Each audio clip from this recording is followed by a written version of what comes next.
Ya, assalamualaikum warahmatullahi wabarakatuh.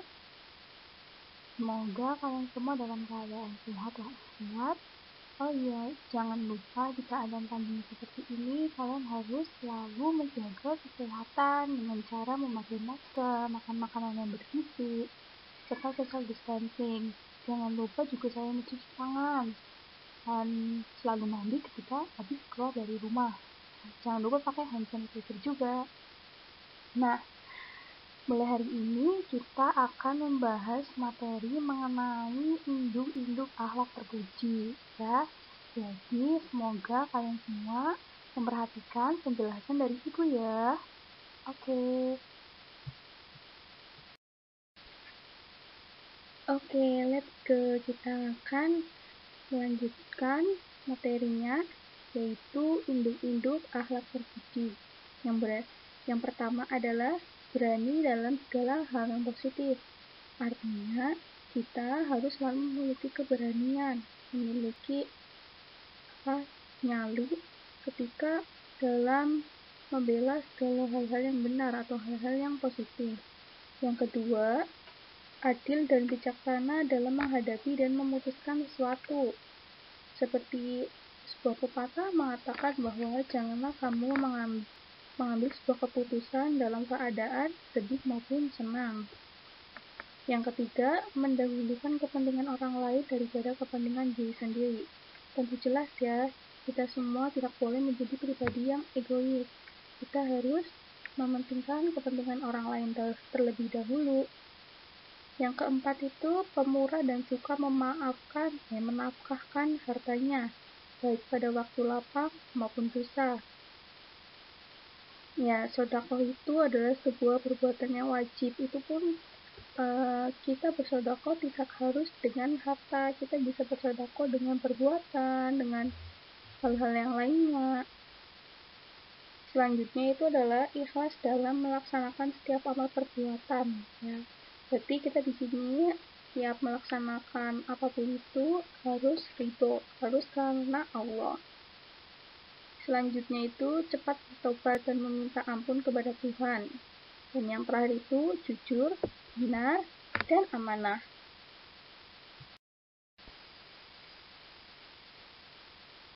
Oke, kita akan menjelaskan salah satu dari induk-induk akhlak terpuji, yaitu hikmah. Jadi kita akan mendefinisikan apa itu hikmah. Hikmah itu dia berasal dari bahasa al-hikmah, yang artinya kebijaksanaan, pendapat atau pikiran yang bagus, pengetahuan, filsafat, kenabian, keadilan, peribahasa, dan Al-Quran. Pengertian lainnya adalah suatu ilmu yang bermanfaat dan amal soleh, kebenaran dalam perbuatan dan perkataan, mengetahui kebenaran dan mengamalkannya. Misalnya, ketika suatu ada masalah datang, kita harus mengambil hikmahnya. Maksud dari mengambil hikmahnya adalah mengambil pelajaran yang ada dalam kejadian tersebut. Karena kita tahu suatu masalah itu ketika diberikan kepada kita pasti ada suatu hikmah atau suatu kebaikan di dalamnya. Ya, setelah pengertian hikmah tadi, kita akan menuju ke keutamaan hikmah. Yang pertama berarti memiliki rasa percaya diri yang tinggi dalam melaksanakan dan membela kebenaran ataupun keadilan. Yang kedua, menjadikan ilmu pengetahuan sebagai bekal utama yang terus dikembangkan. Nah, kita tahu kan kedudukan ilmu pengetahuan di dalam Islam adalah suatu hal yang sangat penting. Karena Allah pun mewajibkan kita untuk selalu menuntut ilmu, selalu mencari ilmu pengetahuan. Agar apa? Agar kita selalu senantiasa bersyukur terhadap segala ciptaan dari Allah. Yang ketiga, mampu berkomunikasi dengan orang lain dengan beragam pendekatan dan bahasa. Nah, artinya berarti kita dapat mampu beradaptasi dengan orang lain. Yang keempat, yaitu memiliki semangat juang yang tinggi untuk menyiarkan kebenaran dengan beramar ma'ruf nahi munkar. Ya, selanjutnya adalah pengertian ikhlas. Anak-anak di sini pernah mendengar apa itu IPA? Jadi, IPA itu adalah secara etimologis, dia adalah bentuk mazda dari apa yaitu IPA, yang berarti menjauhkan diri dari hal-hal yang tidak baik. IPA juga berarti kesucian tubuh. Nah, secara terminologisnya, IPA adalah memelihara kehormatan diri dari segala hal yang akan merendahkan, merusak, dan menjatuhkannya. Jadi, secara singkatnya, IPA ini dia apa adalah memelihara diri ya dari segala hal-hal yang akan mencelakai dirinya atau dari segala hal-hal yang tercela seperti itu. Ya, oke lanjut. Kita ke keutamaan IPA. Jadi, orang yang melaksanakan IPA itu dia disebut dengan afif atau orang yang bisa menahan diri dari perkara-perkara yang dihalalkan ataupun diharamkan, walaupun jiwanya cenderung pada perkara tersebut dan menginginkannya. Jadi untuk mengembangkan sikap IPA ini, ada beberapa hal yang harus diperhatikan. Yang pertama itu selalu mengendalikan dan membawa diri agar tetap menegakkan sunnah Rasul. Nah, sunnah Rasul di sini kan ada banyak macamnya. Ada dari sholat duha, sholat tahajud, puasa sunnah, dan sebagainya. Yang kedua itu adalah senantiasa mempertimbangkan teman bergaul dengan teman yang jelas akhlaknya. Nah, di sini kan kita tahu, entah itu teman atau lingkungan, sangat berpengaruh terhadap tumbuh kembang atau cara berpikir kita semua. Jadi alangkah lebih baik kita memilih teman yang akhlaknya bagus agar kita selalu senantiasa dalam jalan yang benar, dalam jalan yang lurus. Yang ketiga, selalu mengontrol diri dalam urusan makanan, minum, dan berpakaian.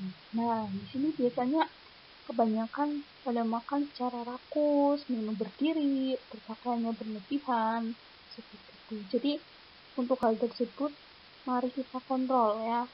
Kontrol, jangan berlebihan, makan secukupnya, minum sambil duduk, minum juga jangan sampai kembung.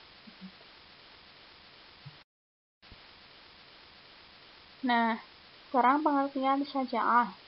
Syaja'ah itu dalam kamus bahasa Arab berarti keberanian atau keperwiraan, yaitu seseorang yang dapat bersabar terhadap sesuatu jika dalam jiwanya ada keberanian menerima musibah atau keberanian dalam mengerjakan sesuatu. Berarti secara singkatnya syaja'ah itu adalah sikap berani ya, sikap berani terhadap apapun yang menimpanya. Lanjut, keutamaan syaja'ah. Syaja'ah itu akan menimbulkan hikmah dalam bentuk sifat mulia, cepat tanggap, perkasa, memaafkan, tangguh, menahan amarah, tenang, mencintai. Akan tetapi apabila seseorang terlalu dominan keberaniannya dan tidak dapat dikontrol dengan kecerdasan dan keikhlasannya, maka memunculkan sifat ceroboh, takabur, meremehkan orang lain, unggul-unggulan, dan ujub. Sebaliknya, jika seorang mukmin kurang syaja'ah, maka akan dapat memunculkan sifat rendah diri, cemas, kecewa, kecil hati, dan sebagainya. Nah, induk-induk akhlak terpuji yang terakhir adalah adalah atau adil ya. Jadi adil ini menurut bahasa berarti dia meletakkan sesuatu pada tempatnya. Adil juga berarti tidak berat sebelah, tidak memihak atau menyamakan yang satu dengan yang lain. Nah, di sini kalau perkara adil itu berarti harus meletakkan sesuatu pada tempatnya, bukan bukan sama kedudukannya, tidak seperti itu. Definisinya berarti dia tidak memihak, tidak berat sebelah. Nah, adil ini pun di dalam kehidupan sehari-hari tidak semuanya dapat realisasikan, tetapi akan lebih baik jika kalian selalu berbuat adil.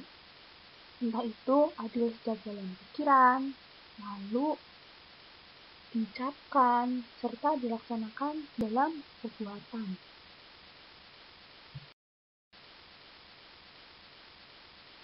Ya, Ibu cukupkan materinya sampai di sini.